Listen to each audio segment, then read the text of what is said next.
دعوت سخن دیتا ہوں کراچی سے تشریف لائے ہوئے مشہور انٹرنیشنل موٹیویشنل سپیکر، کئی کتابوں کے مصنف، ماہر نفسیات، ادارہ ERDC کے ڈائریکٹر اور دنیا میں جانی پہچانی شخصیت محترم جناب سلمان آصف صدیقی صاحب تشریف لائیں، اپنے مسحور کن گفتگو سے ہمارے دلوں کو منور فرمائیں۔ محترم جناب سلمان آصف صدیقی صاحب تشریف لاتے ہیں، اپنے مسحور کن گفتگو سے ہمارے دلوں کو منور فرمائیں۔ اللہم انا نسألک علما نافعا وعملا متقبلا وقلبا خاشعا۔ رب کریم ہمیں وہ علم عطا کیجئے جو واقعتاً ہمارے لیے مفید ہے،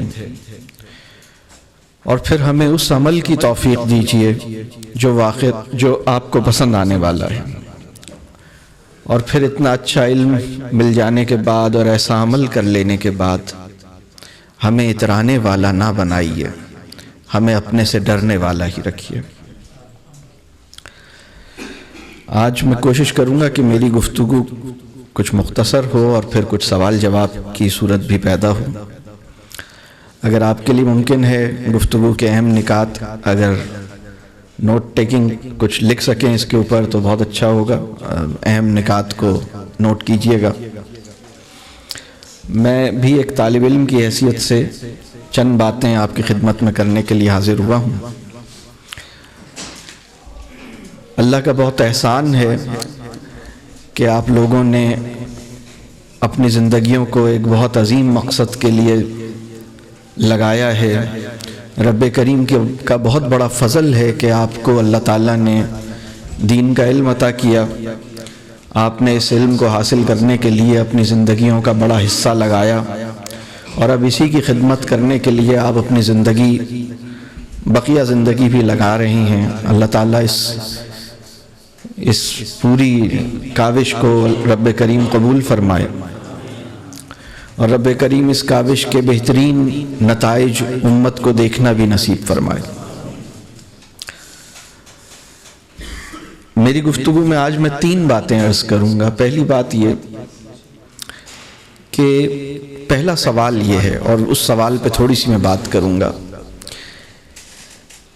کہ عام آدمی کا اس کی نظر میں جو سب سے بڑا مسئلہ ہے وہ ہے اس کا معاشی مسئلہ۔ معاشی مسئلہ، اس کے جتنے بھی مسائل ہیں اس کی نظر میں اس کا سب سے بڑا مسئلہ یہ ہے کہ میں گزارا کیسے کروں۔ جن کا گزارا اچھا ہو رہا ہے انہیں یہ خوف ہے کہ ایسے ہی اچھا ہوتا رہے گا، کل کو کوئی مشکل تو نہیں ہو جائے گی۔ تو یہ ایک خوف ہے، معاشی عدم تحفظ کا ایک احساس ہے۔ گزارا کیسے کریں، زندگی کیسے گزاریں، اس کے اندر جو کمانے کی فکر ہے اور کمانے کے راستے میں جو دشواریاں اور مشکلات اس وقت خاص طور پر جو ہم دیکھتے ہیں، یہ اس کی بڑی فکر ہے۔ اب پہلا سوال یہ ہے کہ کیا دین کے پاس انسانوں کے معاشی مسائل کیسے حل ہو سکتے ہیں، یا ان میں کیسے کمی آ سکتی ہے، یا ان کے مال میں کیسے برکت پیدا ہو سکتی ہے؟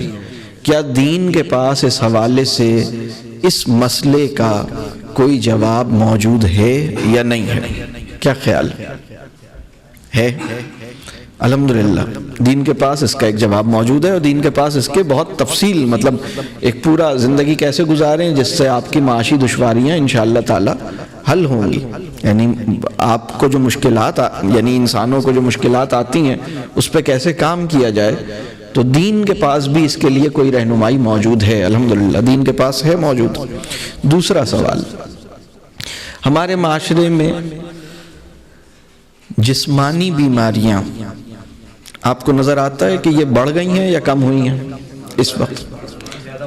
آپ معاشرے میں ڈھونڈیے کوئی ایسا انسان اور اس سے یہ پوچھیے کہ تم یہ بتاؤ، وہ انسان جس کو کوئی درد نہ ہو، کوئی تکلیف نہ ہو، کوئی جسم میں کوئی پرابلم نہ ہو، کوئی بیماری نہ ہو، اور آپ اس سے کہیں کہ پچھلے 1 سال سے تم نے کوئی دوا نہیں کھائی، ایسا بندہ تلاش کریں پورے پاکستان میں تو آپ کو پتہ چلے گا 22 کروڑ کی آبادی میں شاید چند 100 لوگ یا چند ہزار بندے ملیں گے، یا بہت کم بندے ملیں گے جنہوں نے پچھلے 1 سال میں کوئی دوا نہیں کھائی، جن کی جسمانی صحت بالکل ٹھیک ہے، جن کا جسم بالکل ٹھیک ایکٹیو ہے، کوئی پرابلم نہیں ہے، الحمدللہ جسمانی طور پر بھی توانا ہیں، کوئی مشکل نہیں۔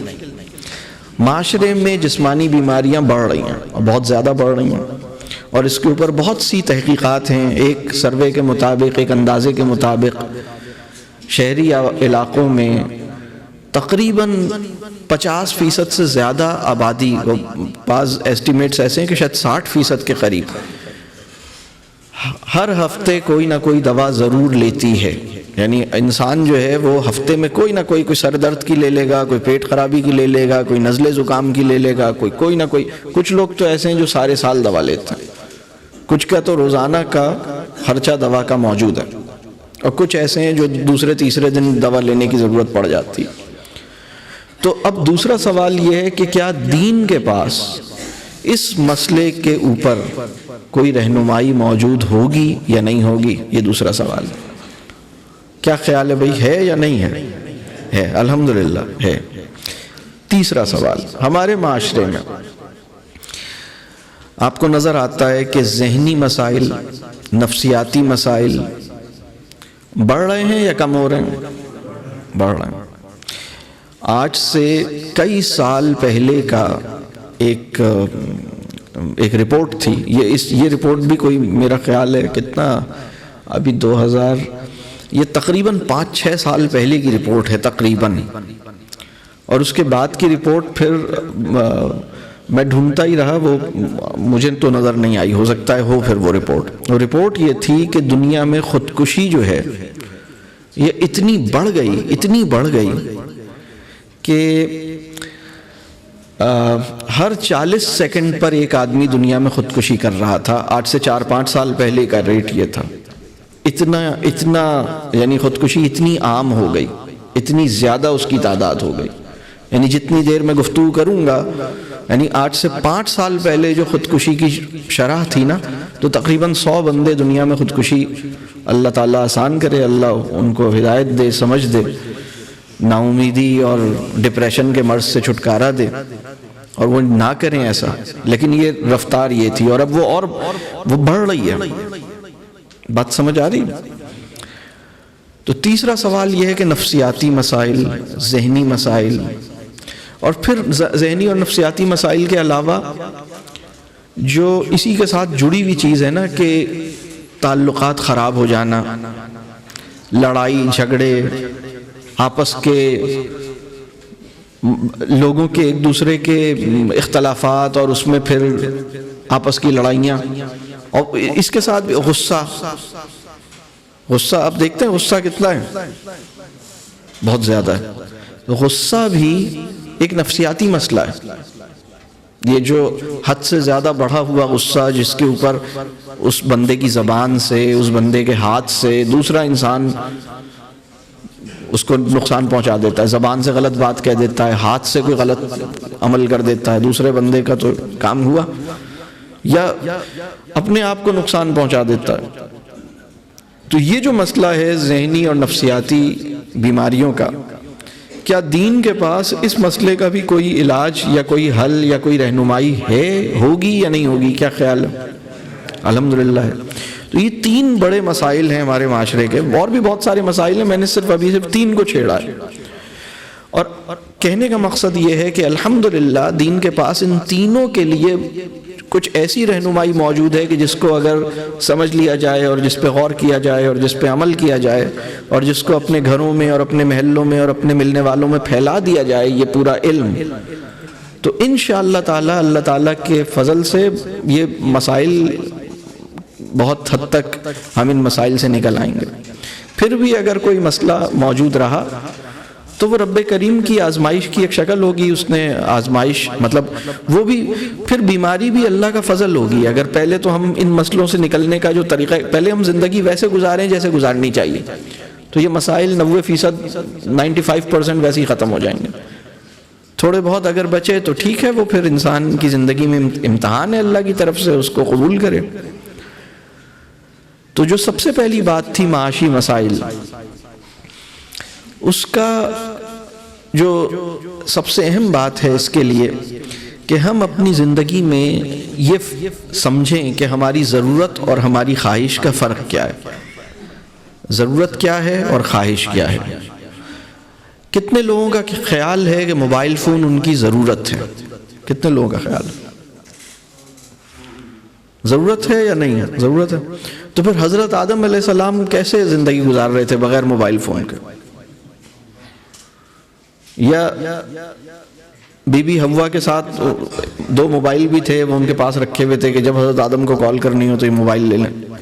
کیا ہو رہا تھا؟ جو بنیادی ضرورت تھی نا، وہ حضرت آدم علیہ السلام کے زمانے سے آج تک بنیادی ضرورت وہی ہے جو تھی. اب یہ کچھ انتظامی ضرورتیں ہوتی ہیں ہماری، جن کی جیسے مثال کے طور پر مجھے آپ لوگوں سے گفتگو کرنی ہے تو یہ مائک جو ہے یہ ایک انتظامی ضرورت ہے. اگر یہ مائک نہیں ہوگا، لاؤڈ اسپیکر نہیں ہوگا تو شاید آپ تک آواز نہ پہنچ سکے. تو جس چیز کی ضرورت ہم کوئی کام کر رہے ہیں، اس کام میں آپ کو پتہ لگا کہ بھائی اچھا اس کام کو کرنے کے لیے موبائل فون پہ لوگوں کو میسج بھیجنا ضروری ہے تاکہ لوگوں کو اطلاع ہو جائے. ٹھیک ہے، وہ آپ کی ضرورت، کام کی وجہ سے وہ ضرورت ہوئی ہے. ہمارے معاشرے میں پورا معاشرہ ضرورت کی بنیاد پر چیزیں نہیں خریدتا اور ضرورت کی بنیاد پر فیصلے نہیں کرتا، بلکہ خواہش کی بنیاد پہ کرتا ہے، لذت کی بنیاد پہ کرتا ہے.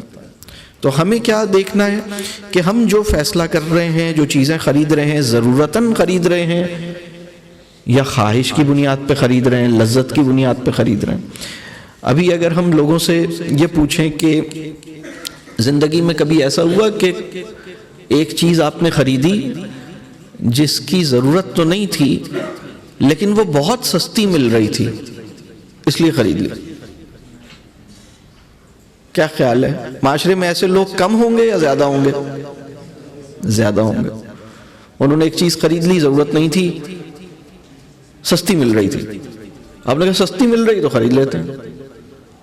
تو اس وقت لوگ ہمارے معاشرے میں یہ صورتحال ہے کہ کوئی گھر سے آلو لینے نکلا تھا اور بیگ اور پتہ نہیں جوتے اور پتہ نہیں کیا کیا لے کے واپس آ رہا ہے. بھئی تم آلو لینے گھر سے گئے تھے، تم یہ کیا لے کر آ گئے؟ اور یہ بھی مل رہا تھا، وہ بھی مل رہا تھا، دل چاہا لے لوں.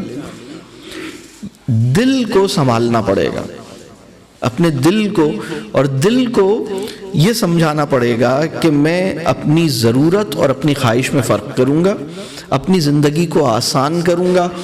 جب ہم ابھی پاکستان کے معاشی حالات بہت خراب ہیں، آپ میں سے کتنے لوگوں کو اس بات کا کبھی مطلب یقیناً آیا ہوگا خیال، لیکن ایک پریشانی ہوئی کہ بھئی ہمارے ملک کا کیا ہوگا، اتنے معاشی حالات خراب ہیں، اتنا سن رہے ہیں کہ پتہ نہیں ملک چل پائے گا نہیں چل پائے گا. یہ ذہن میں خیالات آ رہے ہیں؟ کتنے لوگوں کے آتے ہیں یہ خیال؟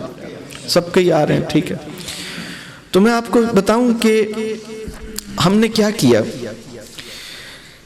جو ایک فرد کسی قوم کے اندر ایک عام آدمی جیسے زندگی گزارتا ہے، ویسے ہی اس قوم کی پوری جو حکومتیں بنتی ہیں، ادارے بنتے ہیں، اس میں بھی وہی رویہ پیدا ہوتا. عام آدمی کا مسئلہ کیا ہے کہ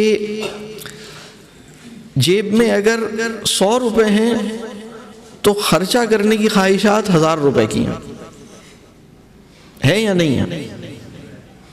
تو یہی ہمارے وطن کے ساتھ ہوا. ہماری آمدنی 100 روپے تھی، ہمارے خرچے 800 1000 روپے کے تھے. تو وہ ڈیفرنس کہاں سے آتا؟ دوسرے ملکوں سے ہمیں مانگنا پڑا. ہماری جو ہم امپورٹس زیادہ تھیں، ایکسپورٹس کم تھیں، ڈیفرنس آ گیا، نہیں سروائیو کر سکے. ہمیں کیا کرنا چاہیے؟ ابھی اس وقت پاکستان کے اندر کیا کچھ امپورٹ ہو رہا ہے، اگر ہم یعنی اللہ تعالیٰ آسان فرمائے، بچوں کے جو چھوٹے بچے ہوتے ہیں نا، ان کے جو ڈائپرز اور پیمپرز ہوتے ہیں نا، وہ بھی باہر سے آتے ہیں. بچوں کا جو دودھ ہے وہ باہر سے آ رہا ہے. حالانکہ پوری زندگی میں انسان خالص دودھ پینے کا تجربہ اگر اس کے گھر میں گائے نہیں ہے تو ہر انسان کو ایک ہی دفعہ ہو سکتا ہے، اپنی زندگی کے ابتدائی 2 سال. اس کے علاوہ تو اس نے پانی والا ہی دودھ پینا ہوتا ہے. بات سمجھ آ رہی؟ تو مائیں، اس وقت یہ صورتحال ہوئی ہے شہروں میں. مجھے نہیں پتا کہ قصور کی کیا صورتحال ہے، لیکن شہروں میں یہ رجحان پیدا ہوا ہے کہ مائیں اپنی اولادوں کو دودھ پلانا مشکل ہوتی ہے تو بس وہ آسان کام کیا ہے، ڈبہ ہے نا، ڈبے کا دودھ. مجھے نہیں پتا کہ یہاں پہ ڈبے کا دودھ کتنا کامن ہو گیا. مجھے یاد ہے میں گجرانوالہ میں ایک گاؤں میں تھا، ویسے ہی لوگوں سے بات چیت ہو رہی تھی، اسی طرح کی کوئی نشست تھی، تو میں نے بتایا کہ ڈبے کے دودھ کے نقصانات کیا ہیں، اور یہ جو ڈبوں میں اور جو دوسرے دودھ آ رہے ہیں نا، اب میں نام نہیں لینا چاہ رہا کمپنیوں کا نام، لیکن بہرحال وہ مختلف دودھ آپ کو پتا ہے، وہ ٹیٹرا پیک میں دودھ نہیں آتے. تو لوگ بیٹھے ہوئے تھے، انہوں نے اس بات کو سمجھا. ایک صاحب موجود تھے، انہوں نے کہا کہ سر میرے گھر میں، اس بندے کا اپنا کام تھا دودھ کا. اس نے کہا میرے گھر میں گائے بھی ہے اور بھینس بھی ہے، ہمارا اپنا دودھ کا کام ہے، لیکن ہمارے گھر میں آل پرس پیا جاتا ہے، یہ گائے اور بھینس کا دودھ نہیں پیا جاتا. سمجھ آ رہا ہے مسئلہ؟ سمجھ آ رہا ہے. دوسری بات یہ کہ وہ جن صاحب کے ساتھ میں، جو صاحب تھے، وہ ایک مذہبی آدمی تھے، مطلب وہ ایک عام ویسے آدمی نہیں تھے، وہ ایک دیندار آدمی تھے. ان کی مسجد میں بھی کوئی ذمہ داری تھی، لیکن صورتحال یہ کہ گھر میں ڈبے کا دودھ کیوں پیا جا رہا ہے؟ اس لیے کہ یہ پتہ نہیں ہے. تو جب ہماری زندگی میں سادگی، ہماری زندگی میں میانہ روی یہ ختم ہوتی ہے، ہم بہت ساری چیزوں کا خواب بنا لیتے ہیں. اب جیسے پاکستان میں ایک مسئلہ اور ہوا، بڑے پیمانے پہ اے سی جو ہے، آپ کو پتہ ہے اے سی کی قیمت کتنی کم ہو گئی؟ آج سے 30 سال پہلے اے سی خریدنا ہر بندے کے بس کی بات نہیں تھی. اب اے سی خریدنا عام ہو گیا یا نہیں ہوا؟ اے سی عام ہو گیا. اب اے سی سستا ہو گیا تو بھائی اے سی میں بیٹھنا بہت اچھا لگتا ہے، تو اب اے سی خرید لیتے ہیں. ایک زمانے میں تو 15-20 ہزار روپے میں بھی اے سی مل جاتا تھا، مجھے نہیں پتا اب کتنے کا ملتا ہے. تو بہت سارے لوگوں نے اے سی لگا لیا، پورے ملک میں اے سی لگ گئے. اب بجلی جتنی بن رہی تھی اس میں گزارا نہیں ہوا، کیونکہ سب نے اے سی چلانے ہیں. تو اب مزید بجلی بنانی ہے، مزید بجلی بنانی ہے، مزید تیل باہر سے خریدنا ہے، جس کو تیل لگے گا تو وہ بجلی بنے گی. بات سمجھ آ رہی؟ تیل خریدنے کے پیسے نہیں ہیں، تو اب وہ بجلی جو کارخانوں میں یا کسی اور، بالفرض اگر کوئی اور ایسی چیز تھی، ٹرینیں بھی چلتی ہیں اور بھی کام ہوتے ہیں، بجلی کے تو بہت سارے کام ہوتے ہیں، لیکن اب بجلی سے اے سی بھی بن رہے ہیں. تو بجلی کا وہ والا کام جو بجلی کا جائز استعمال تھا، ضروری استعمال تھا، وہ رک گیا، اے سی چلتے رہے. یہ ہوا ہے ہمارے ساتھ. میری بات سمجھ آ رہی ہے میں کیا کہہ رہا ہوں؟ لوگ کہتے ہیں بھائی بجلی کا بل مہنگا ہو گیا. دیکھیے، اگر ہم ضرورت اور خواہش کا فرق سمجھ لیں تو ہماری زندگی میں سستائی آئے گی. جیسے مہنگائی آتی ہے نا، ایسے سستائی آئے گی. ٹھیک ہے. پھر دوسری چیز، بہت سارے لوگ یہ سوچتے ہیں کہ سر کھانے کے لیے تو کمانا پڑے گا. ٹھیک ہے. یہ جو بات ہے نا، کھانے کے لیے کمانا پڑے گا، یہ تصور 100 سال میں دنیا نے، یہ اس گمراہی میں 100 سال میں گئی ہے دنیا. کھانے کے لیے کمانا پڑے گا. 100 سال سے پہلے کیا ہوتا تھا؟ 100 سال سے پہلے ہوتا تھا کھانے کے لیے اگانا پڑے گا. اب ہم کیا کر رہے ہیں؟ کھانے کے لیے کمانا پڑے گا. کھانے کے لیے اگانا پڑے گا. آپ اپنے گھر میں آج آپ کو ایک بات بتاؤں. میں ایک چھوٹے سے گاؤں میں رہتا ہوں. ہم کراچی میں رہتے تھے، ہم نے اپنے کراچی کے گھر کو چھوڑ کے ہم ایک گاؤں میں منتقل ہوئے. اور الحمدللہ پچھلے سال ہمیں چیزیں نہیں پتہ تھیں، ہم نے آہستہ آہستہ سیکھی. 2 سال ہو گئے ہم تو پہلے کچھ سبزیاں لگائیں، ہمیں اتنا آئیڈیا نہیں تھا کیسے کرتے ہیں، کیا لگاتے ہیں. آہستہ آہستہ اللہ کے فضل سے کچھ یہ کام سیکھا، سمجھا. ہمارے ساتھ لوگ ہیں کئی سارے، مطلب ایک بڑا ہمیں سمجھ میں آئی. الحمدللہ اس سال میرا خیال ہے کہ ہمیں باہر سے سبزی شاید ہی کوئی چیز خریدنی پڑی ہو. ہم اپنی سبزی جو اگی ہوئی ہے نا، اور وہ چھوٹی سی زمین پہ ہم نے لگائی ہے. مطلب اگر ہم چھوٹی سی جگہ پر بھی کوئی چیز لگا لیں، اللہ تعالیٰ اتنی اس میں برکت دیتا ہے، کتنی وہ چیز پیدا ہوتی ہے. بیگن لگا لیں تو بیگن آتا، مجھے نہیں پتا آپ کے یہاں بیگن کو بیگن ہی کہتے ہیں، کیا کہتے ہیں؟ بیگن کہتے ہیں. لوکی ہوتی ہے اور پتہ نہیں کیا کیا چیزیں ہوتی ہیں، گوبھی ہے، پالک ہے. پالک ہے تو اتنی ساری طرح کی پالک ماشاءاللہ. آپ مطلب تو آپ خود بھی کھاتے ہیں، دوستوں کو بھی دیتے ہیں، محلے میں بھی دیتے ہیں، فری میں بانٹتے ہیں، کوئی مسئلہ نہیں. اور میں سوچتا ہوں یہ اتنی بڑی اللہ کی اس وطن پر مہربانی ہے. اگر میں سعودیہ میں یہ بات کروں یا کویت میں یہ بات کروں تو ریاض میں وہ کہیں گے بھئی ریاض میں تو بہت چھوٹی سی جگہ ہوتی ہے جہاں پر اگایا جا سکتا ہے. مدینے کے پاس باغات ہیں، وہاں تو زمین میں اگایا جا سکتا ہے، ہر جگہ تو نہیں اگایا جا سکتا. ریگستان ہے، کویت تو پورا ریگستان ہے، قطر تو پورا ریگستان ہے، عرب ممالک ریگستان ہے نا. پاکستان کو اللہ نے کیا عطا کیا ہے؟ بہترین زمین عطا کی ہے، بارش عطا کی ہے. تو یہ جو معاشی مسائل ہیں یہ کیسے حل ہوں گے؟ اس کے لیے جو پہلا مسئلہ ہے نا، ہمیں فطرت کی طرف واپس آنا ہوگا، ہمیں مصنوعی زندگی سے باہر نکلنا ہوگا.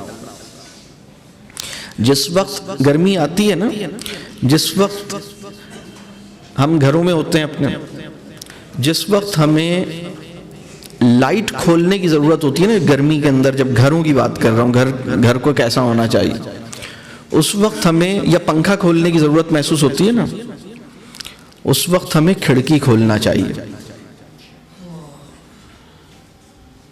جس وقت ہمیں پنکھا کھولنے کی ضرورت محسوس ہوتی ہے اس وقت ہمیں کھڑکی کھولنی چاہیے. کھڑکی کھولنے میں کیا ہوگا؟ پہلی بات تو یہ کوئی خرچہ نہیں ہوگا.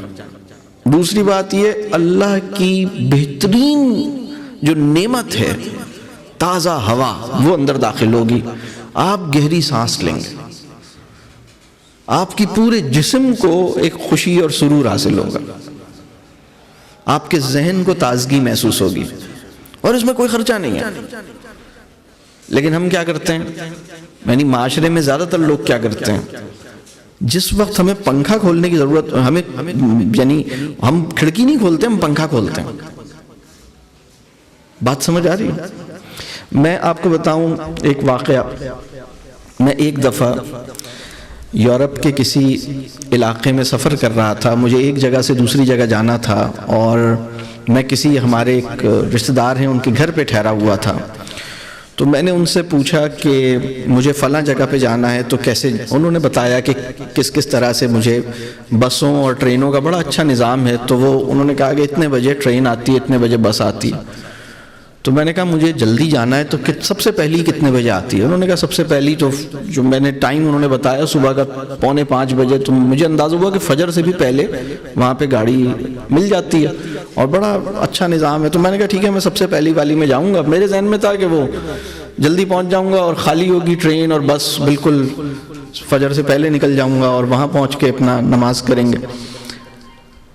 تو میں اس ٹائم پر نکلا تو میں حیران رہ گیا کہ پورے جو بس اسٹاپ تھا، جو ٹرین کا اسٹیشن تھا، اس پہ رش تھا. سارے بندے اس ٹائم پہ اٹھے ہوئے تھے. تو میں نے پھر پتہ کیا یہاں آفس میں پہنچنے کا ٹائم کیا ہے، کتنے بجے آفس شروع ہو جاتا ہے. تو انہوں نے کہا کہ ہمارے یہاں بعض آفس 6 بجے شروع ہو جاتے ہیں، بعض آفس 7 بجے شروع ہو جاتے ہیں، صبح 6-7 بجے. انہیں بجلی کا کوئی مسئلہ نہیں ہے، وہ غریب ملک نہیں ہے کہ بجلی بنا نہ سکیں.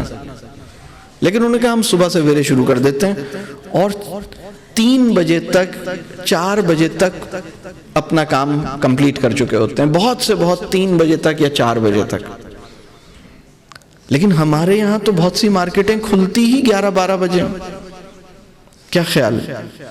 یہ جو معاشرے کی صورتحال ہے اس کو ٹھیک کرنے کے لیے ہمیں لوگوں کو بتانا ہوگا کہ دیکھیے صبح کے وقت میں برکت ہے. یہ بات کس نے بتائی ہے صبح کے وقت میں برکت ہے؟ کیسے پتہ چلی ہے؟ سائنس نے بتائی ہے یا دین نے بتائی ہے؟ دین نے بتائی ہے. اس بات کو ان معاشروں نے فالو کیا ہوگا جو دین پہ چلتے ہیں، یا ان معاشروں نے فالو کیا جو سائنس پہ چلتے ہیں؟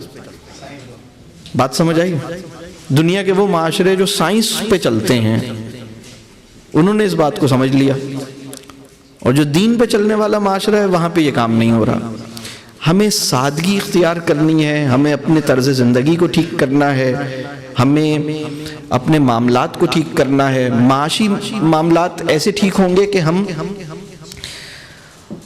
ہر گھر میں کچھ نہ کچھ اگانا سیکھنا چاہیے. اور بہت ادرک جو ہے، مجھے جب پتہ چلا میں بہت حیران ہوا.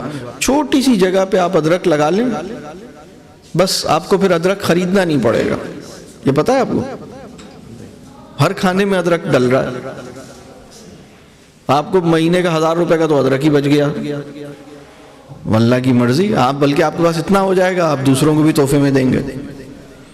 اسی طرح بہت ساری چیزیں، مطلب یہ جو میں معاشی مسائل ہیں نا لوگوں کے، وہ اس وجہ سے ہیں کیونکہ وہ ایک زندگی ایسی گزار رہے ہیں جو ایک مہنگا طرز زندگی ہے، غیر ضروری طور پر مہنگا طرز زندگی ہے، اور اس کی وجہ سے انہیں بہت پریشانی ہے. یہ بات سمجھ آ رہی ہے؟ تو ہمیں بہت اپنے آپ کو، اور جب ہم یہ سادگی کی بات کریں گے، اب جیسے خوراک ہے، کھانا پینا ہے، اگر ہم فیکٹری میں بنا ہوا کھانا کھائیں گے تو وہ مہنگا بھی ہوگا، بازار میں بنا ہوا کھائیں گے مہنگا بھی ہوگا، اور وہ ہمارے جسم کے لیے مفید بھی نہیں ہوگا. لیکن اگر ہم جو کھیت میں جو چیز اگتی ہے، سبزی ہے، پھل ہے، تو وہ جیسے صبح کا ناشتہ ہے نا، اگر صبح کا ناشتہ ہم بیکری سے خریدتے ہیں یا پھل والے سے، سبزی والے سے خریدتے ہیں، یہ فیصلہ ہمارا ہوتا ہے. یعنی صبح کا ناشتے میں، اب ہمارے یہاں چونکہ معاشرے پاکستان میں بہت بڑی اکثریت انسانوں کی صبح کے ناشتے میں بیکری کے آئٹم کھاتی ہے. 90% لوگوں کو لگتا ہے کہ یہ ان کی ضرورت ہے. حضرت آدم علیہ السلام جب زمین پہ آئے ہوں گے تو فوراً بیکری بنانا شروع کر دی ہوگی، کیونکہ وہ ڈبل روٹی بنا بنا کے حضرت حوا کو کھلاتے ہوں گے. کیا کر رہے تھے یہ؟ مدینے میں رسول اللہ صلی اللہ علیہ وسلم جاتے ہی مسجد نبوی کی تعمیر کے بعد فوراً بیکری قائم کر کی ہوگی، سب کو بسکٹ اور کیک دے رہے ہوں گے. کیا کیا ہوگا؟ یہ ہماری ضرورت نہیں ہے، یہ لذت ہے، ہماری زبان کو لذت کا چٹخارا ہے. اس کی وجہ سے ہوا کیا ہے، ہم بہت مشکل میں آ گئے ہیں. تو ہمیں آسانی کے ساتھ، مطلب اب اس میں جو بات ہے نا کہ دیکھیں، ایک تو بات یہ کہ ہم اپنے مال کو کہاں لگا رہے ہیں، اس کو ہمیں ٹھیک کرنے کی ضرورت ہے. ہمارا بہت سادہ زندگی ہو سکتی ہے، اور جب ہماری خوراک صحیح ہوگی نا، بیماریاں نہیں ہوں گی یا بہت کم ہوں گی. مثال کے طور پر سفید چینی، جب سفید چینی ہم چھوڑیں گے تو بہت ساری بیماریاں دنیا میں کم ہو جائیں گی. لیکن اس وقت تو سفید چینی پہ سیاست ہو رہی ہے. یعنی ایک لیڈر کو لوگ منتخب اس لیے کرتے ہیں کہ وہ کہہ رہا ہے کہ یہ جو غلط عادت آپ کی پڑی ہوئی ہے سفید چینی کی، یہ میں سستی کر کے آپ کو دے دوں گا. لوگ کہتے ہیں یہ بڑا اچھا لیڈر ہے، ہمارے لیے سفید چینی سستی کر دے گا. اس سفید چینی ہماری ضرورت نہیں ہے. بات سمجھ آ رہی ہے؟ یہ سمجھنے کی ضرورت ہے اس بات کو. تو اللہ آسان کرے. یہ جو بات میں کر رہا تھا کہ معاشی طور پر، اس پہ آپ کے ذہن میں کوئی سوالات ہوں تو ضرور کیجئے گا. دوسری بات بھی میں کر لیتا ہوں، جو جسمانی بیماریاں ہیں، تو جب ہم صحیح چیز کھائیں گے، جیسے طیب غذا ہے، طیب غذا بہت اہم تصور ہے. جو مال ہم نے کمایا ہے، جب ہم اپنے مال میں سے زکوٰۃ نکالتے ہیں تو ہماری پہلی ذمہ داری یہ ہے کہ ہم حلال کمائیں، اور حلال جو ہم نے کمایا ہے اس کو مستقل پاک کرتے رہیں. یعنی ہر سال زکوٰۃ دیں جو صاحب زکوٰۃ ہے.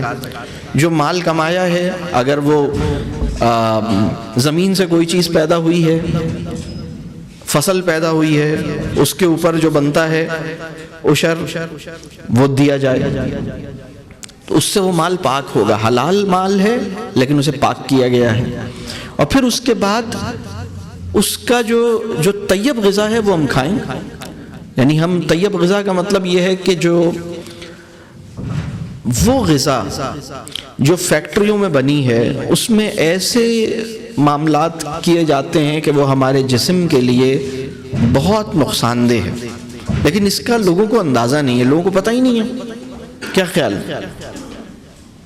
لوگ تو بلکہ ہم طیب غذا کی بات کر رہے ہیں نا، پاکستان میں بہت ساری مٹھائی کی دکانیں ہیں جن کا نام ہے طیب سویٹس، طیب بیکری، طیب میڈیکوز، طیب فارمیسی، سنا ہے آپ نے؟ مطلب یہ بہت ہزاروں کی تعداد میں پورے پاکستان میں یہ آپ کو دکانیں مل جائیں گی، اس لیے کہ ان کے ذہن میں نہیں ہے کہ طیب کسے کہتے ہیں۔ لوگوں نے اپنا نام طیب رکھ لیا لیکن انہوں نے ساری زندگی غیر طیب کھایا ہے۔ مطلب اللہ مجھے معاف کرے، میں ایک جنرل بات کر رہا ہوں، آپ میں سے کسی کا طیب نام ہو تو ناراض نہیں ہوئیے گا، بات سمجھ رہے ہیں؟ تو ہمیں یہ سمجھنے کی ضرورت ہے کہ ہم جو کھا رہے ہیں وہ ہمارے جسمانی مسائل اس کے ساتھ جڑے ہوئے ہیں، ٹھیک ہے؟ تو اگر ہم اپنے کھانے پینے کے معاملے ٹھیک کر لیں، اگر ہم اپنی طرز زندگی کے معاملے ٹھیک کر لیں تو ہماری بیماریوں کا خرچہ کم ہو جائے گا۔ بیماریوں کا خرچہ کم ہوگا تو ٹھیک ہے، آمدنی نہیں بڑھی لیکن کچھ خرچہ تو کم ہو گیا، ذہنی سکون تو آ گیا۔ اچھا، ذہنی سکون کیسے آئے گا؟ جتنا ہم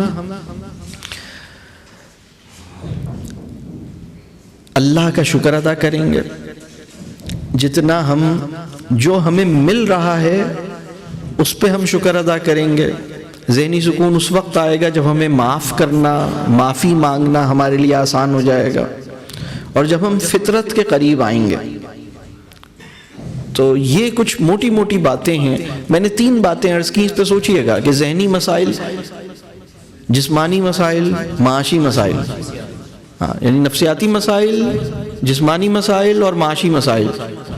دین کے پاس ان تینوں کا پہ رہنمائی موجود ہے۔ اچھا، اب میری آپ سے کیا درخواست ہے؟ میں چاہتا ہوں کہ دیکھیں مسجد میں جو آدمی نہیں آ رہا نا، دیکھیں مسجد میں جمعے والے دن بہت سارے وہ لوگ آتے ہیں جو روزانہ نہیں ہوتے، آپ کو پتہ ہے۔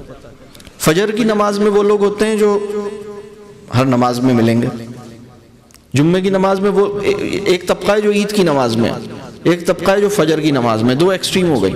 فجر کی نماز میں 12 آدمی کھڑے ہیں، عید کی نماز میں 1500 آدمی کھڑے ہیں، فرق ہے۔ اس طبقے کو جو مسجد نہیں آ رہا، میں آپ کو بتاؤں اس کو کیا لگتا ہے؟ جو مسجد نہیں آ رہا اس کو یہ لگتا ہے کہ دین میرے مسئلے کا حل نہیں ہے، یہ اس کا مسئلہ ہے۔ اسے یہ کیسے پتا چلے گا کہ آپ کے ہر مسئلے کا حل یہاں سے نکلے گا انشاءاللہ؟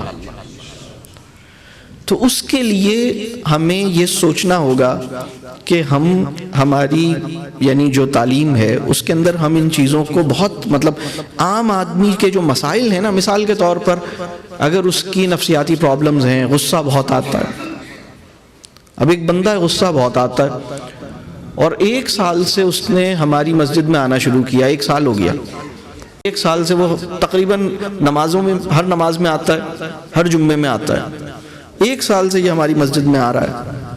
سوال یہ ہے کہ 1 سال سے اگر یہ ہماری مسجد میں آ رہا ہے، پہلے یہ مسجد نہیں جاتا تھا، اب یہ مسجد جانے لگا ہے، اس کا غصہ کم ہو جانا چاہیے یا نہیں ہونا چاہیے؟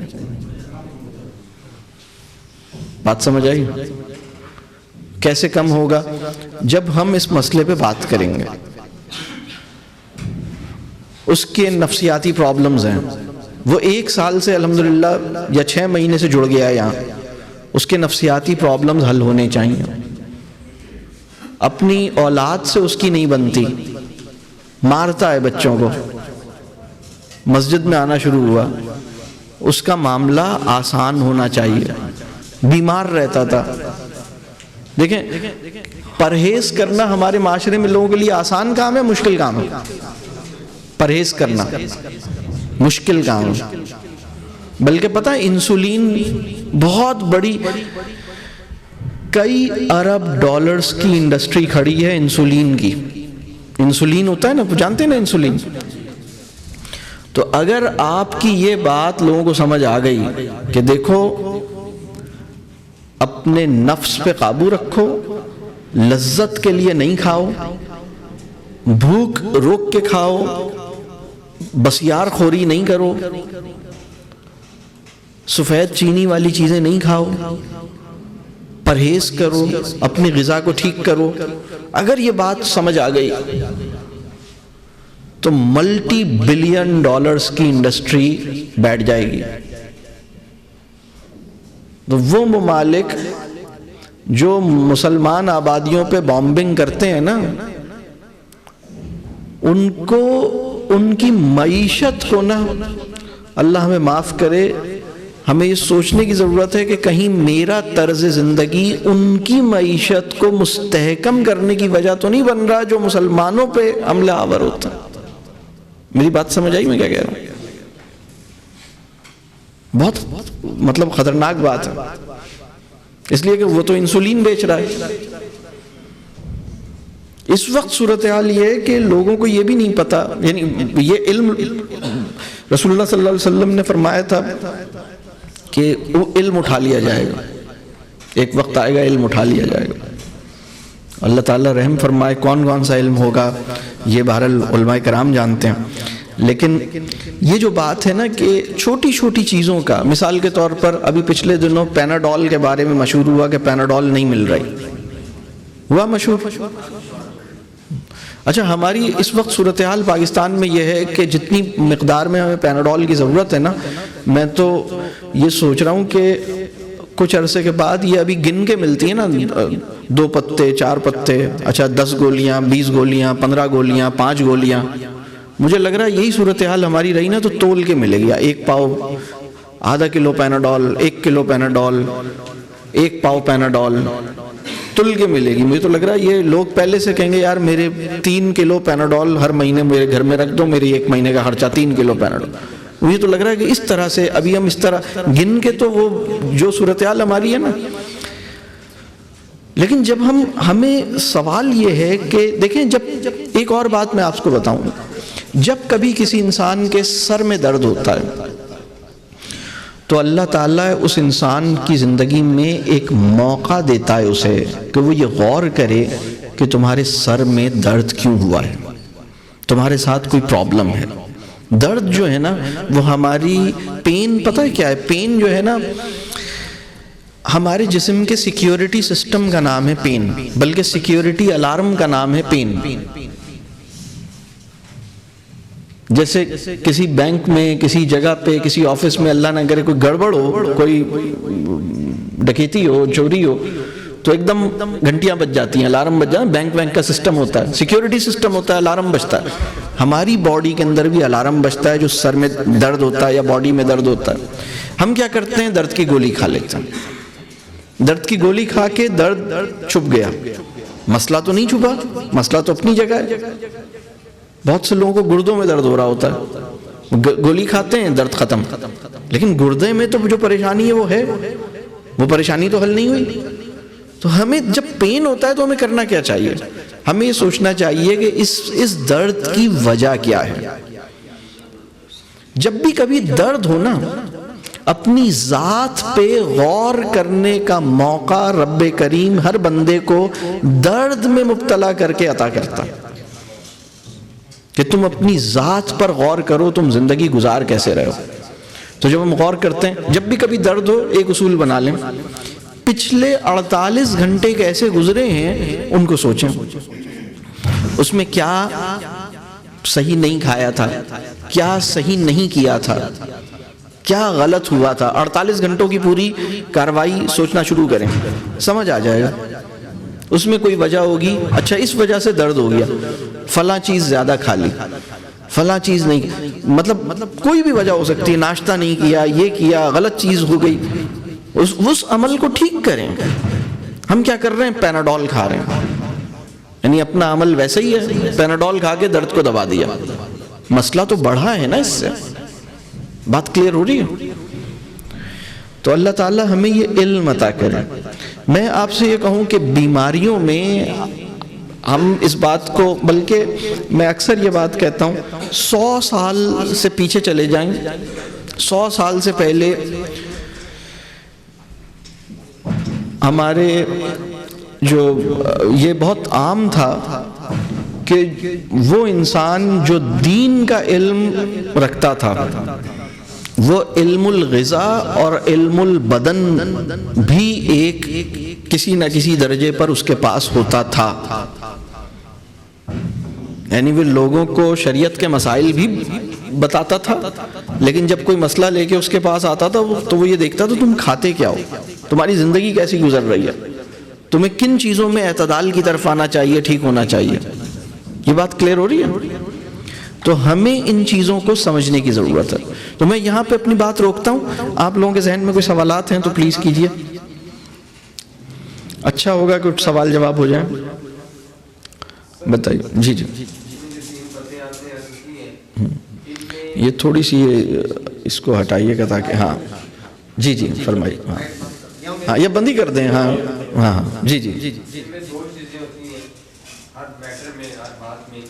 اجتماعی بات بھی ہوتی ہے، انفرادی بات بھی ہوتی ہے. اس میں اجتماعی بات بھی افیکٹ کر رہی ہوتی ہے، اس کو اجتماعیت کے اعتبار سے روکا جا سکتا ہے. اور جس میں انفرادی افیکٹ کر رہی ہوتی ہے اس کو انفرادی جو ہے. تو اس میں دونوں چیزیں اجتماعی، اگر میں کمبائنڈ فیملی کے ساتھ ہوں تو میرا بھائی، میں اس کو کہتا ہوں کہ گندم کا آٹا چکی سے لاؤ، میں اس کو کہتا رہتا ہوں، زور دیتا رہتا ہوں، فوکس کرتا ہوں، کیونکہ اس میں سب کچھ ہے. اور جو مل سے جو آ رہا ہے، ہمیں جو فائن آٹا مل رہا ہے، جو 15 کلو کا لے کے آ رہے ہو آپ زیادہ، وہ میدا ہے، وہ میدا ہے، وہ اس کو فالو نہیں کر رہا کیونکہ وہ پڑھا نہیں ہے، نہ دین پڑھے نہ دنیا پڑھے. اس میں اجتماعیت ہے. اب وہ سارے ایک طرف ہے، میں اکیلے ایک طرف ہوں. بہت اچھا. تو اس میں کیا کیا جائے؟ یہ سوال. سبحان اللہ. بہت اچھا، بہت اچھا، بہت اچھا سوال. جزاک اللہ الخیر، اللہ آپ کو اجر دے. بہت ہی اچھا سوال. اور آپ کے سوال میں اس کا ایک جواب بھی چھپا ہوا ہے. تو جواب یہ ہے کہ وہ بندہ چونکہ علم نہیں رکھتا. ٹھیک ہے. ایک بات یہ سمجھ لیجئے کہ انسان اپنے فہم کا تابع رہ کے زندگی گزارتا ہے. یعنی ایک بندہ ایسا ہے جس کا فہم کچھ اور ہے، لیکن میرا اس سے ایک تعلق ہے اور میں کہتا ہوں یار یہ کرو نا، یہ لے آؤ، یہ نہیں کھاؤ، یہ کھا لو. اس نے میری بات رکھتے ہوئے ایک فرض کیجئے کہ غیر طیب چیز نہیں کھائی اور میرے زور دینے پر اس نے طیب چیز کھا لی. میرے ساتھ 2 دن رہا. 2 دن میں اس کو میں نے اپنا زور دے کے اس نے میرا لحاظ کیا، اس کو میں نے غیر طیب سے روک دیا، طیب کھلا دی. میرا زور چل گیا، 2 دن چل گیا. لیکن وہ جو باقی زندگی گزارے گا وہ اپنے فہم کا تابع ہو کے گزارے گا. انسانوں کے اندر یعنی یہی والی جو بات جیسے فیملی کے اندر، یہ بالکل صحیح بات، یہ انفرادی عمل ہے. میں انفرادی طور پر آپ سوچتے ہیں کہ بھائی آپ کہیں مہمان بنے ہیں یا آپ کے گھر پہ کوئی دوست مہمان بن کے آیا ہے، آپ نے سوچا کہ بھائی یہ جو کولڈ ڈرنک ہوتی ہے یہ کوئی اچھی چیز نہیں ہے تو میں کولڈ ڈرنک نہیں دوں گا، میں ان کو کوئی ایسی چیز پیش کروں گا جو طیب ہے. بہت سی چیزیں ہیں، ٹھیک ہے. لیکن باقی جو گھر والے ہیں وہ تو سارے کہہ رہے ہیں کہ نہیں وہی چیز لے کر آؤ، یہ تو اچھی بات نہیں ہے، کولڈ ڈرنک پلانی ہے. پورا گھر جو ہے کولڈ ڈرنک لینا چاہتا ہے. اس پہ کیا کیا جائے؟ اس پہ لوگوں کے ساتھ جیسے آپ کو یہ فہم حاصل ہوا ہے بالکل اسی طرح ان کا فہم پیدا کرنے کی کوشش کیجیے. ان کی اس بات پہ، ان کے اس جذبے کو سرائیے کہ وہ بہرحال مہمان کے لیے اچھی چیز، ان کے ذہن میں جو اچھی چیز ہے کولڈ ڈرنک ہے وہ لانا چاہتے ہیں. لیکن آپ ان کو یہ بتائیے کہ اس پہ ڈسکس کیجئے، ان سے سوال اٹھائیے کہ بتاؤ تمہیں پتہ ہے کہ اس کے اندر کیا خرابیاں ہوتی ہیں، اس چیز کے استعمال کرنے سے کیا مسائل پیدا ہوتے ہیں. یہ سوال کیجئے. جب آپ اس سے بات چیت کریں گے اور اس چیز کے استعمال کے جو نقصانات ہیں وہ اس پہ واضح کریں گے اور دوسری چیز کے استعمال کا جو فائدہ ہے وہ اس پہ واضح کریں گے تو پھر وہ بھی اپنا عمل ٹھیک کرے گا انشاءاللہ. تو پہلی بات تو یہ کہ اس کا دل جیتنے کی کوشش کریں، اس سے لڑنے کی کوشش نہیں کریں اور اس کے ساتھ ایک بہت محبت کے ساتھ، یہ تھوڑا سا سلو پروسیس ہوگا. دیکھیں اس کو صحیح حکم دینا آسان کام، لیکن اس کا صحیح فہم پیدا کرنا یہ تھوڑا سا لمبا کام ہے. یہ جو قرآن کے اندر امر بالمعروف کا لفظ آیا ہے، امر کا ایک مطلب ترغیب بھی ہے، تعلیم بھی ہے. مطلب امر، یہ جو فعل امر ہے، اس کے اوپر اس کی تفصیل میں جب جائیں تو ہمیں پتہ لگتا ہے کہ یعنی اس سے یعنی ہم اس معروف کے لیے لوگوں کے دلوں میں ایک پسندیدگی پیدا کریں، اس کے اوپر لوگوں کا فہم ڈیولپ کریں، لوگوں کو سمجھ میں آئے کہ اچھا یہ کرنے کا یہ صحیح بات ہے، وہ صحیح کو صحیح سمجھیں. یہ بات سمجھ آ رہی ہے؟ اب فرض کیجئے میں اس کو یعنی صحیح چیز کا حکم تو دے دیتا ہوں، لیکن صحیح چیز کا فہم پیدا کرنے میں ناکام رہتا ہوں، تو بات نہیں بنے گی. بات کلیئر ہو رہی ہے؟ تھوڑے دن چلے گا، بہت ساری اولادیں وہ کہتی ہیں بھئی ابو جان جب تک ہیں. میں ایسے لوگوں کو جانتا ہوں، ابا جان اپنی چلاتے تھے، ابا جان کا انتقال ہوا، اولاد نے پھر کہا بھئی اب ہم وہ کریں گے جو ہمیں کرنا ہے. تو یہ چیز بات کلیئر ہو رہی ہے؟ جی اور کوئی سوال ہے بتائیے. جی فرمائیے. وعلیکم السلام. اگر انسان بیمار ہوتا ہے تو طبیب کے پاس آتا ہے، تو مثال لے لے چھوٹا بچہ ہے، ماں کا دودھ پیتا بیمار ہو جاتا ہے، گائے کا دودھ پیتا بیمار ہو جاتا ہے، بھینس کا دودھ پیتا بیمار ہو جاتا ہے. پھر ڈاکٹر کہتا ہے کہ اسے ڈبے والا دودھ پلائے، ڈبے والا دودھ پیتا ہے. اچھا ٹھیک ہے، بہت اچھا. اصل میں ڈبے والا دودھ تو بالکل بھی ٹھیک نہیں ہے. مطلب ڈبے والا دودھ تو بالکل بھی ٹھیک نہیں ہے. اصل میں پرابلم یہ ہوا ہے کہ ہماری جو اس وقت ٹریننگ ہے نا، یعنی میں تو خیر میڈیکل ڈاکٹر نہیں ہوں، لیکن جو اس وقت آپ کو بہت سے ڈاکٹرز ایسے ہیں جو اس بات کو بہت اچھی طرح سمجھتے ہیں، بیان کرتے ہیں. بلکہ کچھ عرصے پہلے یہاں پر ایک ڈاکٹر صاحب تشریف لائے تھے، ان کا ایک پروگرام ہوا تھا، انہوں نے بڑی اچھی گفتگو اس پر کی تھی. بلکہ ان کی گفتگو بھی ویڈیو کی فارم میں موجود ہے، وہ بھی سننے والی گفتگو ہے. تو اصل میں ہوتا کیا ہے کہ بیماری تو پھر بھی آئے گی. بیماری جو ہے، دیکھیے احتیاط کا مطلب یہ نہیں ہے کہ بیماری نہیں آئے گی. احتیاط کا مطلب یہ ہے کہ رب کریم نے میری یہ ذمہ داری لگائی ہے کہ میں اپنے جسم کا خیال کروں اور اپنے جسم میں غلط چیز نہ ڈالوں. تو میں اپنی وہ ذمہ داری نبھاؤں. پھر بھی اگر بیماری آ رہی ہے اس کی کچھ وجوہات ہوں گی، اس کو سمجھنے کی ضرورت ہے، لیکن ہم اپنا راستہ غلط نہیں کریں. بات سمجھ آ رہی ہے؟ تو یہ ہم اصول بنائیں اور اللہ تعالیٰ آسان کرے گا. مطلب احتیاط کا مطلب یہ نہیں ہے کہ بیماری سے بچ جائیں گے، اور اسی طرح بے احتیاطی کا مطلب یہ بھی نہیں ہے کہ لازماً بیمار پڑیں گے. لیکن بہرحال جو اسباب کی دنیا ہے اس میں بے احتیاطی کرتے ہیں تو بیمار پڑتے ہیں، اور احتیاط کرتے ہیں تو عموماً بیماری سے کافی حد تک بچتے ہیں. پھر بھی بیماری آتی ہے تو اس پہ اللہ سے راضی رہتے ہیں، شکر ادا کرتے ہیں، اور بس وہ پھر بندے کے گناہوں کو جھاڑنے کا سبب بنتی ہے، بندے کی مغفرت کا سبب بنتی ہے، اور بندے کا ایک جو درجہ ہے وہ بلند ہوتا ہے اگر اس میں صبر اور شکر کے ساتھ اس نے اس وقت کو گزار لیا ہے.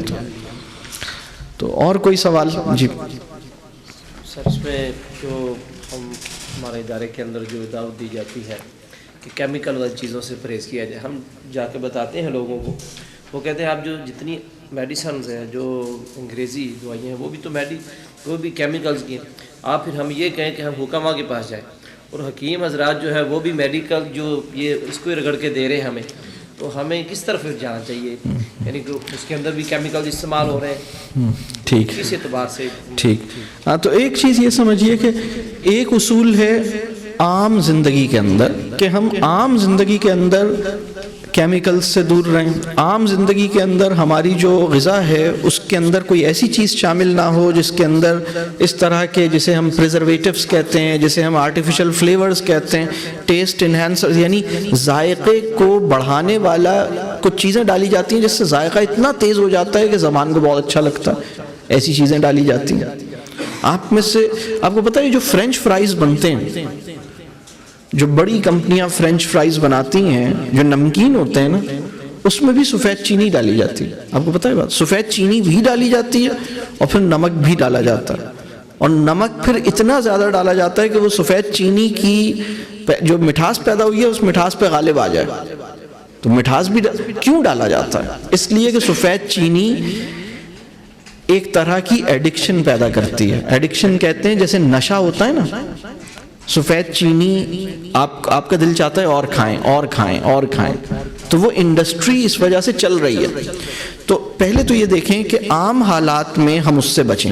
اب بیماری کی حالت ہے, بیماری کی حالت ایک بالکل الگ معاملہ ہے. بیماری کی حالت ایک عمومی حالت نہیں ہے, وہ ایک استثنائی صورت ہے. اس استثنائی صورت کے اندر اب آپ کے علاج کا کیا طریقہ کار اختیار کیا جائے, اور اس کے اندر کچھ کیمیائی مرکبات اگر لے رہے ہیں وہ ایک الگ معاملہ ہے. لیکن اس کی بنیاد پر چونکہ بیماری کی حالت میں بیماری کی حالت میں تو بہت سی ایسی چیزیں کرنی پڑتی ہیں, بہت سے ایسے معاملات کرنے پڑتے ہیں. بیماری کی حالت میں تو آپ پہ نماز اور روزے کے معاملات میں بڑی سہولت دے دی جاتی ہے کہ بھئی آپ بیمار ہیں تو چلیے آپ اس طرح نماز پڑھ لیجئے, روزہ آپ ٹھیک ہے آپ بعد میں کر لیجئے گا. تو بیماری کی حالت جو ہے وہ ایک الگ معاملہ ہے. لیکن سب سے پہلی ذمہ داری تو یہ ہے کہ جو صحت کا معاملہ ہے اس میں تو کوئی اختلاف نہیں ہے کہیں بھی کہ صحت کے معاملے میں ہم جو اپنا نارمل لائف ہے اس کے اندر ہم ان چیزوں سے بچیں.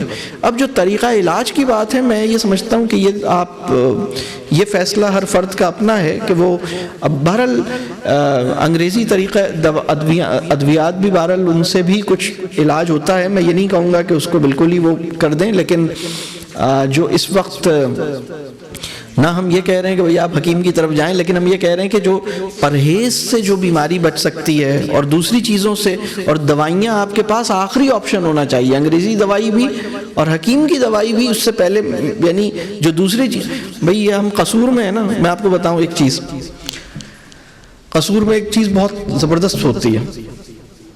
کیا ہے وہ؟ ہلدی. آپ کو پتہ ہے نیچرل اسٹیرائڈ کہتے ہیں ہلدی کو. اسٹیرائڈ کیا ہے؟ اسٹیرائڈ ادویات کے اندر ایک ایسی کیٹیگری, ایک ایسی قسم کی دوائی ہے جس کا اثر بہت زیادہ ہوتا ہے, اور وہ بہت سمجھ لیں کہ, اور جب وہ فیکٹری میں بنتی ہے کوئی ایسی چیز تو پھر اس کے نقصانات بھی بہت ہوتے ہیں. لیکن ہلدی کا نقصان نہیں ہے الحمدللہ. ہلدی بہترین ہے, اللہ نے اگائی ہے, نیچرل اسٹیرائڈ ہے, بہترین دوا ہے, جڑی بوٹی ہے. چھوٹی چھوٹی چیزیں, کالی مرچ ہے, کالی مرچ بہترین دوا ہے, دار چینی بہترین دوا ہے, لونگ بہترین دوا. اب یہ لوگوں کو یہ پتہ, کلونجی بہترین دوا ہے, شہد بہترین, لیکن شہد اور ان چیزوں کا استعمال لوگوں کو نہیں پتہ. لوگوں کو بالکل نہیں اندازہ کہ شہد کا استعمال سردیوں میں کیسے کرنا ہے, گرمیوں میں کیسے کرنا ہے, ہلدی کا استعمال کیسے کرنا ہے. لوگوں کو صرف یہ پتہ ہے کہ فلاں دوائی ہے وہ خریدنی ہے بس. لوگ دوائیوں کا نام زیادہ جانتے ہیں اور جو پرہیز کیسا کرنا ہے وہ نہیں جانتے. بات واضح ہو رہی ہے؟ تو شوگر اور بہت ساری بیماریاں تو لائف اسٹائل کی خرابی سے پیدا ہو رہی ہیں. بات واضح ہو رہی ہے؟ اس کو بس ہمیں ٹھیک کرنا ہے اپنا انشاءاللہ. اللہ کرے کہ مسلم امہ ذہنی, ایمانی, اعصابی, نفسیاتی, جسمانی, اخلاقی اعتبار سے مضبوط ہو, قوی ہو, صحت مند ہو, اور وہ ایک بندگی کی بہترین سطح پر فائز ہو انشاءاللہ. اور کوئی سوال ہے؟ اگر نہیں ہے تو پھر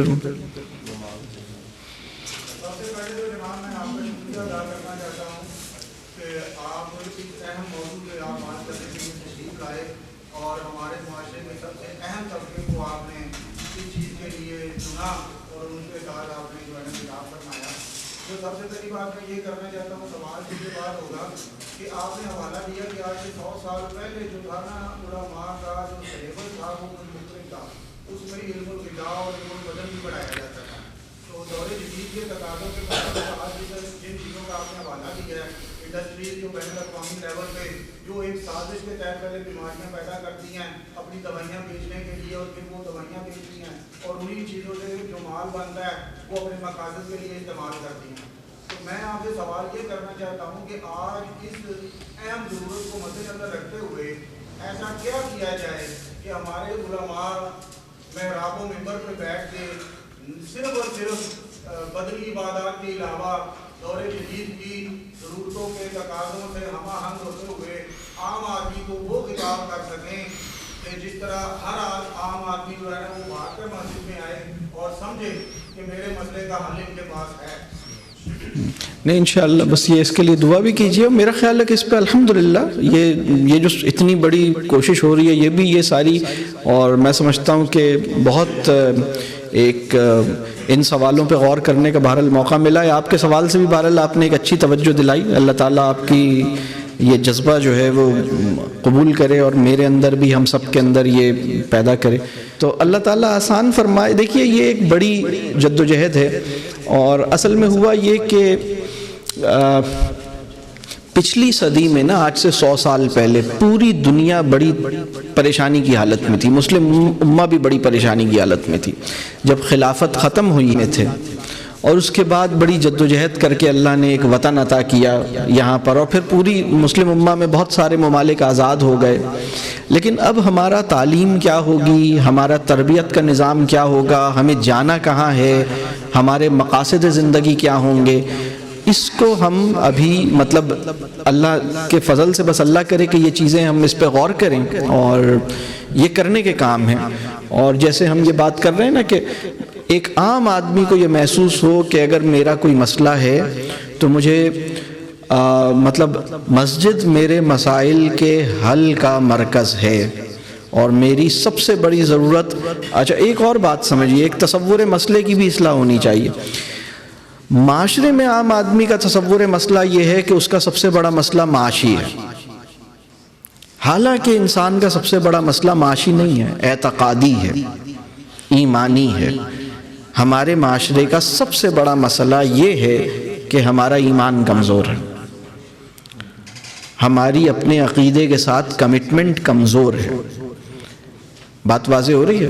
عقیدے کی اصلاح ہو، عقیدہ ٹھیک ہو، اور عقیدے کے ساتھ جو ہماری کمٹمنٹ، عقیدے کے ساتھ جو ہماری وفاداری ہے وہ پوری مضبوطی کے ساتھ ہو، یا ایمان ہمارا بہت یعنی صحیح ہو. یہ ہمارا سب سے بڑی ہماری ضرورت بھی ہے، ہمارا سب سے بڑا مسئلہ بھی ہے. لیکن عام آدمی کے ذہن میں یہ ہے کہ اس کا سب سے بڑا مسئلہ معاشی ہے. تو ٹھیک ہے، اس کا بھی پھر ہمیں یہی کرنا چاہیے کہ ہم معاشی مسئلے ہم اپنی دینی تعلیم کو اس طرح دیں، اور ممبر سے بھی یہ والی بات ہو کہ لوگوں کو لگے کہ ان کے جو زندگی کے عملی مسائل ہیں وہ بھی اس سے حل ہوتے ہوئے انہیں محسوس ہوں، اس کے لیے انہیں رہنمائی ملے. بات واضح ہو رہی ہے؟ تو اللہ تعالیٰ اس کے لیے آسانی کرے. اللہ تعالیٰ ہم سب کو غور و فکر اور تدبر کرنے والا ذوق عطا کرے. رب کریم ہمیں ان چیزوں کو سمجھنے کی توفیق دے. اپنی انفرادی زندگی میں ہمیں ان سب چیزوں کو اختیار کرنے والا بنائے. ہمارے گھر کے ہر بندے کو ہماری آنکھوں کی ٹھنڈک بنائے، ہمیں ان کی آنکھوں کی ٹھنڈک بنائے. آپ دیکھیے وہ جو دعا ہے، رب اشرح لی صدری ویسر لی امری واحلل عقدۃ من لسانی یفقہوا قولی، یہاں پہ دعا ختم نہیں ہوئی ہے. وجعلنی وزیرا من اہلی. اور آپ ایک بات غور کیجئے، یفقہوا قولی تک کی جو دعا ہے وہ پبلک کی لائف میں، یعنی جو ہماری گھر سے باہر کی زندگی ہے نا، یہ اس میں مطلب سمجھ لیں کہ پبلک لائف میں میں وکٹری مجھے مل جائے، کامیابی مل جائے، یہاں تک کی ہے نا. لیکن جو اس کے بعد والی دعا ہے، یہ گھر کے اندر بھی کامیابی مجھے مل جائے، یعنی پیغمبر گھر کے اندر بھی اور باہر بھی کامیابی کی دعا کر رہے ہیں. تو ہمیں بھی اس بات کو سوچنا. رسول اللہ صلی اللہ علیہ وسلم نے فرمایا کہ تم میں سب سے بہترین انسان وہ ہے جو اپنے گھر میں اچھا ہے. تو کیونکہ گھر میں ہم وہ ہوتے ہیں جو ہم اصل میں ہوتے ہیں، جو ہمارا بالکل صحیح چہرہ اور صحیح معاملہ ہے نا، ہم مطلب اس میں کوئی نمائش تو نہیں کر سکتے. ہم اللہ سے ڈرتے ہیں یا نہیں ڈرتے، ہم کیسی زندگی گزار رہے ہیں، ہمارا مزاج کیسا ہے، ہمارے اصل میں جذبات اور ارادے اور نیت اور سوچ کیا ہے، وہ سب گھر میں تو واضح ہو جاتی ہے. تو یہ اللہ کرے کہ ہم اپنی انفرادی زندگی میں بھی، اپنی خاندانی اور گھر کی زندگی میں بھی اللہ کرے کہ ان چیزوں پہ عمل کریں، اور ہمارے گھرانے جو ہیں وہ تربیہ کے مراکز بنیں. دین کے تناظر میں قوموں کی تربیت کے صرف 2 ادارے ہیں جو بڑے مؤثر ادارے ہیں، سب سے بنیادی ادارے ہیں. پہلا ہے گھر، دوسرا ہے مسجد. گھر پہلا کیوں ہے؟ اس لیے کہ بچہ پیدا جہاں ہو کر آتا ہے وہ گھر میں آتا ہے. اس کے چند سال کے بعد وہ اس قابل ہوتا ہے کہ چل کے مسجد جا سکے، مطلب وہ مسجد جائے اور مسجد کو سمجھے اور مسجد کے آداب اور مسجد سے فیض اٹھائے، استفادہ کرے، اس قابل ہونے میں اسے 6 7 8 سال لگ جائیں گے۔ لیکن گھر اور مسجد یہ 2 تربیت کے ادارے ہیں، ان دونوں کو اللہ کرے کہ تربیت کا مرکز بن جائے۔ رب کریم ہر گھر کو، مسلم امہ کے ہر گھر کو اور مسلم امہ کی ہر مسجد کو تربیت کا، امید کا، ایمان کا مرکز بنا دے، اور جہاں یعنی انسانوں کی اصلاح ہو سکے، انسانوں کی زندگی کے معاملات انہیں سمجھ میں آئیں کہ ہمیں کیسی زندگی گزارنی ہے، تو رب کریم ہمارے گھر کے ہر فرد کو ہماری آنکھوں کی ٹھنڈک بنائے، ہمیں ان کی آنکھوں کی ٹھنڈک بنائے۔ یہ آنکھوں کی ٹھنڈک والی تمثیل یا میٹافر بھی قرآن نے ہمیں دیا نا، ہمیں تو نہیں سمجھ میں آیا تھا، یہ تو اللہ نے ہمیں عطا کیا کہ بھائی تم اپنی فیملی میں ایک دوسرے کے حوالے سے اس طرح کی آرزو رکھو کہ تم دونوں ایک دوسرے کی آنکھوں کی ٹھنڈک بنو، تمہاری اولادیں تمہاری آنکھوں کی ٹھنڈک بنیں، اور جب تمہیں اس بات کا تجربہ ہو جائے تو تمہیں اس بات کی خواہش ہو کہ میں بھی ان کی آنکھوں کی ٹھنڈک بنوں، اور پھر آپ کو پتہ چلے گا جب میں ان کی آنکھوں کی ٹھنڈک بنتا ہوں تو یہ بھی میری آنکھوں کی ٹھنڈک بنتے ہیں۔ ابھی تو مسئلہ یہ ہے کہ سب آنکھوں کی مرچ بن کے زندگی گزار رہے ہیں، اللہ ہمیں معاف کرے۔ تو اس کو سمجھنے کی ضرورت ہے۔ رب کریم ہمیں اپنی آخری سانس سے پہلے ہمارے معاملات کی اصلاح کرنے کی توفیق ہمیں دے، ہمیں سچی توبہ کی توفیق دے، اور اس حوالے سے جو غلطیاں ہم سے ہوئی ہیں رب کریم اس پہ ہمیں معاف کرے۔ تو آپ سب سے یہ درخواست ہے، آپ آپ بہت اہم مورچے پہ ہیں مسلم امہ۔ میں آپ سے یہ بات عرض کروں، یہ فیصلہ دوسری جنگ عظیم کے بعد کیا جا چکا تھا کہ اب جنگیں اس طرح نہیں لڑی جائیں گی، لیکن یہ سمجھنے میں بھی نا اس میں اختلاف تھا وہاں پر،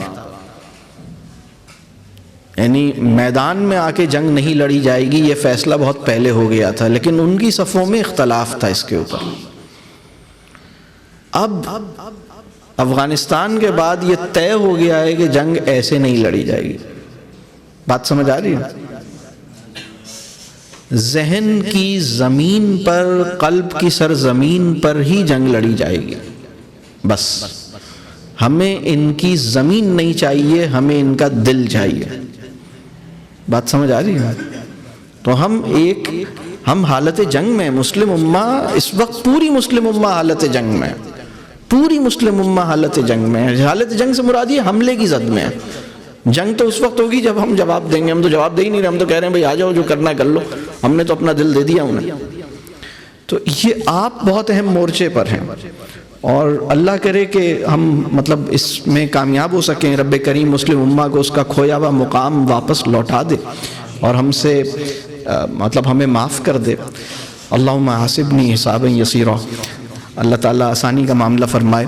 رب کریم ہماری اولادوں کو، ہمارے طلبہ کو ہمارے حق میں صدقہ جاریہ بنائے، ہمیں اپنے والدین، اپنے اساتذہ کرام کے حق میں صدقہ جاریہ بنائے۔ رب کریم جو بھی کوششیں اس حوالے سے ہو رہی ہیں دنیا بھر میں مسلم امہ کی بہتری کے لیے، ایک عام انسان اور مسلمان کی بہتری کے لیے، اس کے ایمان اور اخلاق کی بہتری کے لیے، رب کریم ان کاوشوں میں برکت پیدا کرے، ان کو کامیاب کرے، ان کو اچھے معاونین عطا کرے۔ قصور میں جو محنت آپ لوگ کر رہے ہیں رب کریم آپ کا حامی و ناصر ہو۔ وہ تمام لوگ جنہوں نے اس نشست کا اہتمام کیا، جنہوں نے اس کے لیے کوشش کی، جنہوں نے اس کے لیے دعا کی، جنہوں نے اس کے لیے وسائل دیے، رب کریم ان سب کے معاملات آسان کرے، انہیں اپنی شان کے مطابق اجر دے، ان کے رزق میں برکت دے۔ آپ سب نے وقت نکالا اس کام کے لیے، رب کریم آپ کا یہ وقت لگانا قبول فرمائے، اور اس سے کوئی خیر اور اس سے کوئی فائدہ ہم سب کو حاصل ہو، اور اس کا ایک اجر رب کریم محفوظ کرے۔ جزاک اللہ الخیر۔ آپ سے دعاؤں کی ضرورت۔ جی جی اللہ تعالیٰ نے ہمیں شانہ والی کتاب دی ہے، جس میں ہے کہ چور کا ہاتھ کاٹو، دانی ہے کہ اس کو سنسار کرو۔ اسی طرح قرآن پاک کا قانون ہے زکوٰۃ دو، عشر دو، مسلمان بنو، اپنی زندگی کو پاک کرو، خوراک کو پاک کرو، معاشرے کو پاک کرو۔ میں علماء کرام سے ہاتھ جوڑ کر کہتا ہوں کہ جب ووٹوں والی حکومت آئی اس نے بیڑا گرک کر دیا۔ سارے علماء کرام کو جس طرح ہن خرچ کیا ہے، محنت کی ہے، اللہ تمہاری محنت کو قبول کرے۔ جو اسلامی جماعتیں ہیں ایک ہو جائیں۔ آج کالا قانون دیکھو پنڈوں میں کیا حالت ہے، غریبوں کے پاس کفن جو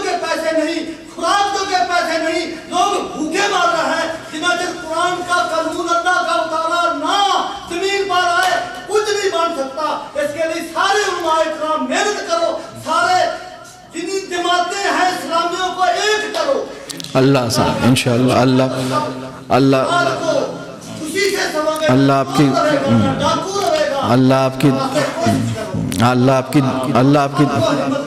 آپ کی دعا قبول فرمائے اور مسلم امہ کے اندر وحدت اور اتفاق اور اعتماد اور اتحاد پیدا کرے. جزاک اللہ خیر. السلام علیکم ورحمۃ اللہ.